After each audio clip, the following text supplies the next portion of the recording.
மார்கசீர்ஷ மாத மாஹாத்மியம் என்றழைக்கப்படும் மார்கழி மாத மாஹாத்மியத்தின் 24ஆம் அத்தியாயம் என்றழைக்கப்படும் 24ஆம் நாள் கதை. இன்றைய கதையில் பகவான் ஸ்ரீமன் நாராயணர் நாரத முனிவரிடம் வல்லதேவரை தன்னுடன் அழைத்துச் செல்லாமல் பகவான் ஸ்ரீ கிருஷ்ணர் மற்ற கோபியருடன் யமுனை நதிக்கரைக்கு சென்றார்.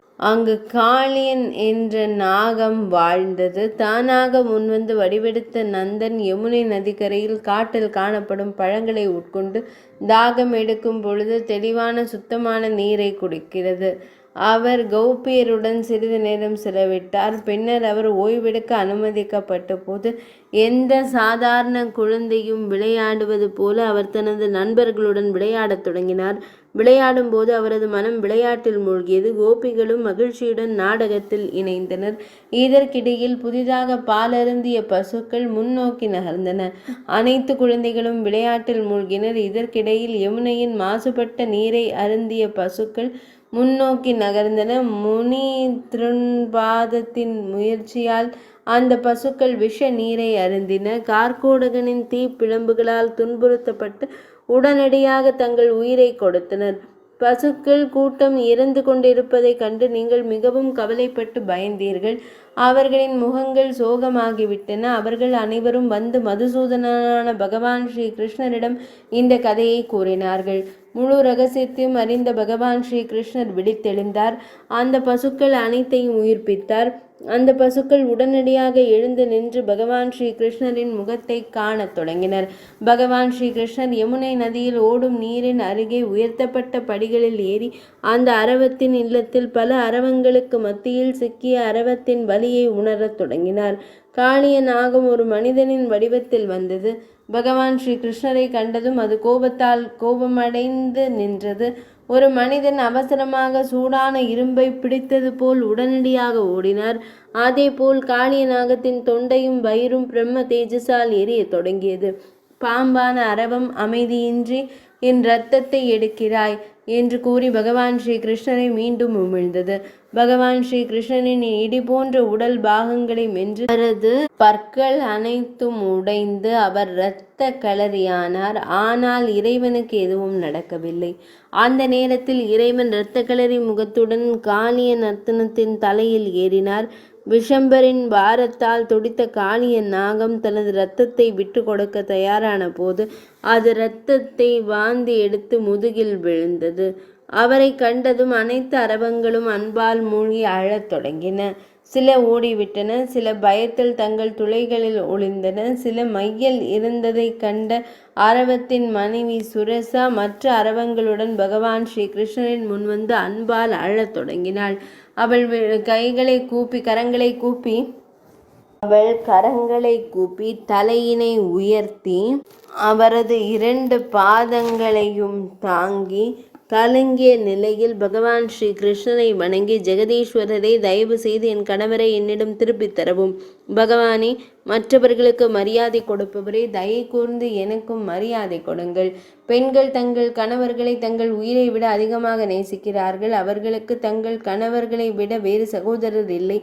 நாதரே, நீங்கள் தெய்வங்களின் எஜமானர், எல்லையற்ற அன்பின் கடல், சிறந்த சகோதரராவீர்கள். அனைத்து உலகங்களின் சகோதரர் மற்றும் தேவி ஸ்ரீ ராதையின் மீது அன்பு பெருங்கடல்.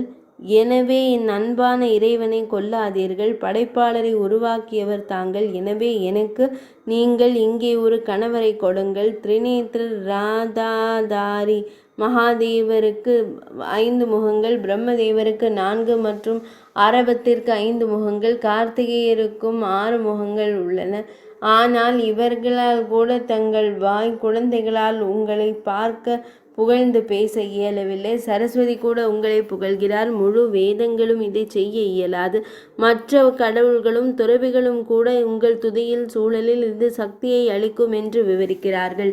பின்னர் அவர் கூறினார், நான் மோசமான புத்தி கொண்ட அரவம், அறியாமை மற்றும் பெண்களில் தாழ்ந்தவன், மேலும் அனைத்து பிரபஞ்சங்களின் உயர்ந்த புகலிடமாகவும் யாருக்கும் கண்ணுக்கு தெரியாதவராகவும் பிரம்மதேவர், விஷ்ணுமூர்த்தி மற்றும் சிவபெருமான் ஆகியோரால் புகழ்ந்து பாடப்பெற்று தாமே ஆவீர்கள். இந்த சரஸ்வதி கூட தங்களை புகழ்கிறாள். முழு வேதமும் நீங்கள் அனைத்து உயிரினங்களுக்கும் எஜமானர், அதனால் எங்கள் நாயகரை காப்பாற்றுங்கள்.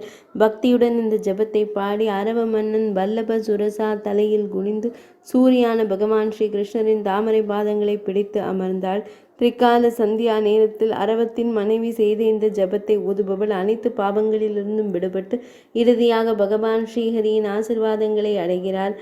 அவர் வாசஸ்தலத்திற்கு செல்கிறார். இந்த உலகத்தில் பகவான் ஸ்ரீஹரியின் பக்தியை பெறுகிறார். இறுதியில் ஸ்ரீஹரி பகவான் ஸ்ரீ கிருஷ்ணரின் அடிமையாக இருப்பதன் மூலம் நிச்சயமாக மகிழ்ச்சியை பெறுகிறார். அவர் பகவான் ஸ்ரீஹரியின் சீடராகி பல வருட முக்தியை அடைகிறார். நாரத மாமுனிவரே நாகபதியின் வார்த்தைகளை கேட்ட பிறகு சர்வானந்தன் பகவான் கோவிந்தன் தனது விழிகளின் மகிழ்ச்சியால் நிறைந்து அவளிடம் என்ன கூறினார் என்று கேட்டார். பெரிய மனிதரே, இந்த அற்புதமான ரகசியத்தை எனக்கு கூறுங்கள். பின்னர் பகவான் நாராயணர் முனி நாகபதி பயத்தால் கலக்கமடைந்து கைகளை நீட்டி இறைவனின் பாதங்களில் சரணடைந்தார். அவருடைய வார்த்தைகளை கேட்ட பின்னர் பகவான் ஸ்ரீ கிருஷ்ணர் அவரிடம் இவ்வாறு கூறினார். நாகேஸ்வரியே, எழுந்திருப்பாய். உன் பயத்தை விட்டுவிட்டு ஒரு வரம் கேட்பாய். தேவி, நீ கேட்ட வரத்தின் பலத்தால் நீ பயத்தை விட்டுவிட்டு அழியாதவளாகிவிட்டால் உன் கணவரை ஏற்றுக்கொண்டு யமுனை கரையை விட்டு வெளியேறி உன் இல்லத்திற்கு செல்வாய். இல்லை எனில் உன் கணவர் மற்றும் குடும்பத்துடன் இலக்கை அடைய நாகேஸ்வரி தேவியே, இன்று முதல் நீ என் மகளாகிவிட்டாய். உன் உயிரை விட விலை மதிப்பற்ற இந்த நாகராஜர் என் மைத்துனராகிவிட்டார். இந்த சுபத்தில் எந்த ஐயமும் இல்லை. என் பாதங்களை நினைத்து இளமையாகிவிட்டதால் கருடன் இப்போது உன் கணவரை ஒருபோதும் தொந்தரவு செய்ய மாட்டார். மாறாக உன்னை பக்தியுடன் துதித்த பின்னர் என் பாதங்களை வணங்குவார். இப்பொழுது நீ கருடனின் பயத்தை விட்டுவிட்டு உடனடியாக ராமனை துதிப்பதற்கு செல்ல வேண்டும். மகளே, இந்த வரம்பிலிருந்து வெளியேறி உன் விருப்பப்படி ஒரு வரம் கேட்க வேண்டும். ஏனென்றால் அரவங்கள் கருடனுக்கு மட்டுமே பயப்படுகின்றன. பகவான் ஸ்ரீ கிருஷ்ணரின் இந்த வார்த்தைகளை கேட்டதும் சூரசையின் கண்களும் முகமும் மகிழ்ச்சியால் பிரகாசித்தன. மகிழ்ச்சியின் விழிநீர் அவள் விழிகள் நனைத்தன. பகவானே, என் மனம் எப்பொழுதும் தேனியைப் போல உங்கள் பாதங்களில் மூழ்கி இருக்கட்டும். என் மனமானது தங்களின் திருப்பாதங்களின் மீது அசையாத பக்தியை வைத்திருக்கட்டும். அசைக்க முடியாத பக்தியை தாங்கள் எனக்கு வழங்குங்கள். இது எனது ஒரே ஆசை. உங்கள் மரணத்தை நான் ஒருபோதும் மறக்கக்கூடாது. நான் உங்களை ஒருபோதும் மறக்கலாகாது.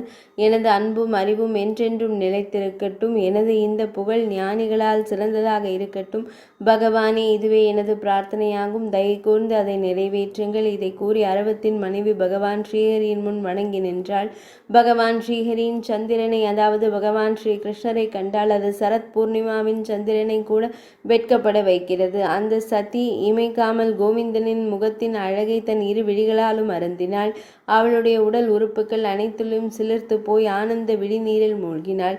பகவான் ஸ்ரீஹரியை ஒரு அழகான குழந்தையின் வடிவத்தில் கண்டு அவள் அவரை ஒரு மகனைப் போல நடத்த தொடங்கினாள். பக்தியின் உக்கிரத்தால் நெகிழ்ந்து, கோவிந்தரே, நான் ராமனை தீவுக்கு அங்கு செல்ல மாட்டேன் என்றாள். இந்த அரவங்களை அங்கே சென்று உலகை ஆளவிட எனக்கு எந்த எண்ணமும் இல்லை. நீங்கள் என்னை உங்கள் பணியாளாக, உங்கள் அடிமையாக ஆக்குங்கள். பகவான் ஸ்ரீ கிருஷ்ணரே, நான் பல ஆண்டுகளாக பழகி வந்த 4 வகையான முக்தியிலும் எனக்கு விருப்பமில்லை. ஏனென்றால் அந்த முக்தி உங்கள் தாமரை பாதங்களை சேவிப்பதில் 16இல் 1 பங்கிற்கு கூட சமமானதல்ல. இந்திய நாட்டில் பிறந்து உங்கள் பாதங்களை சேவிப்பதை தவிர வேறு எந்த வரத்தையும் விரும்புபவன் ஏமாற்றப்பட்டான். அரவத்தின் மனைவியின் இந்த வார்த்தைகளை கேட்டு பகவான் ஸ்ரீ கிருஷ்ணர் முகத்தில் ஒரு புன்னகை பரவியது. அவரது இதயம் மகிழ்ச்சியால் நிறைந்தது. ஸ்ரீமான் மாதவ மஸ்து என்று கூறி அவளுடைய வேண்டுகோளை ஏற்றுக்கொண்டார். இதற்கிடையில் சிறந்த ரத்தினங்களால் ஆன தெய்வீக விமானம் உடனடியாக அங்கு தரையிறங்கியது. அது அதன் பிரகாசத்தால் பிரகாசித்தது. பல சிறந்த வீரர்கள் அதன் மீது அமர்ந்திருந்தனர். மேலும் அது தெய்வீக ஆடைகள் மற்றும் மாலைகளால் அலங்கரிக்கப்பட்டது. அதை காண்பதற்கு மிகவும் அழகாக இருந்தது. ஷியாமசுந்தரரான பகவான் ஸ்ரீ கிருஷ்ணரின் கருமையான நிறம் கொண்டவர்கள் உடனடியாக மேடையிலிருந்து இறங்கி பகவான் ஸ்ரீ கிருஷ்ணரை வணங்கிய பிறகு சுரசை சிறந்த கோலோக தாம நகரத்திற்கு அழைத்துச் சென்றனர்.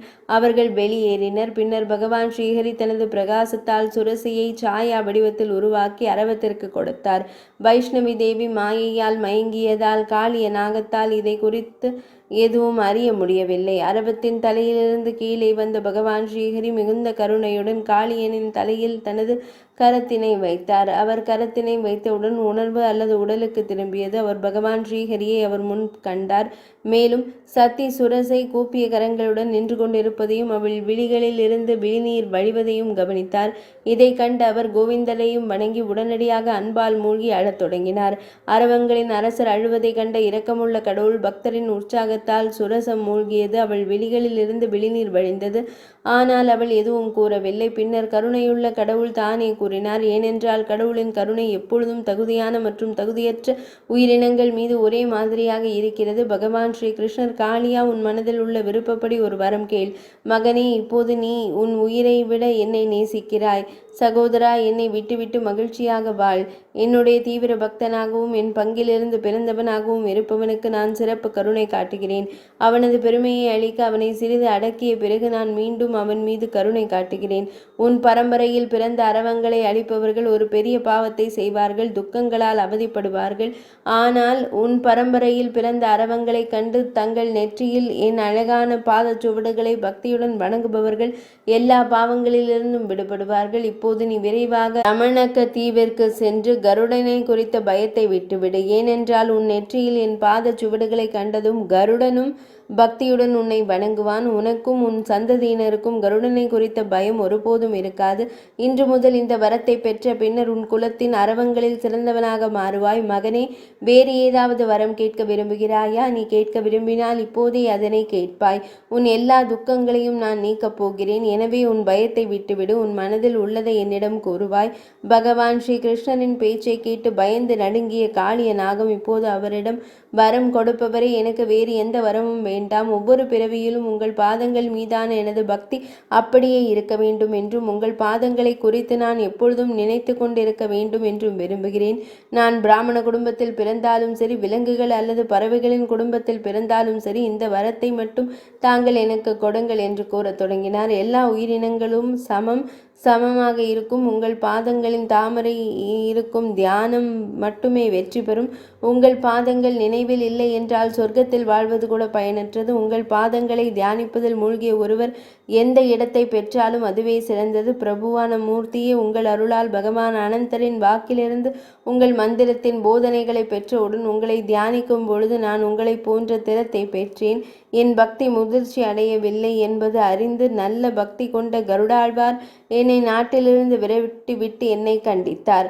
ஆனால் ஐயனே, இப்போது நீங்கள் எனக்கு அசைக்க முடியாத பக்தியை கொடுத்திருக்கிறீர்கள். கருடாழ்வாரும் ஒரு பக்தனே, நானும் ஒரு பக்தனாகிவிட்டேன். எனவே இப்போது அவர் என்னை கைவிட முடியாது. உங்கள் பாத தாமரையின் அடையாளத்தால் அலங்கரிக்கப்பட்ட என் நெற்றியை கண்டு கருடாழ்வார் நான் தவறு செய்தாலும் என்னை நல்லவனாக கருதுவார். எனவே இந்த நேரத்தில் அவர் என்னை கைவிட இயலாது.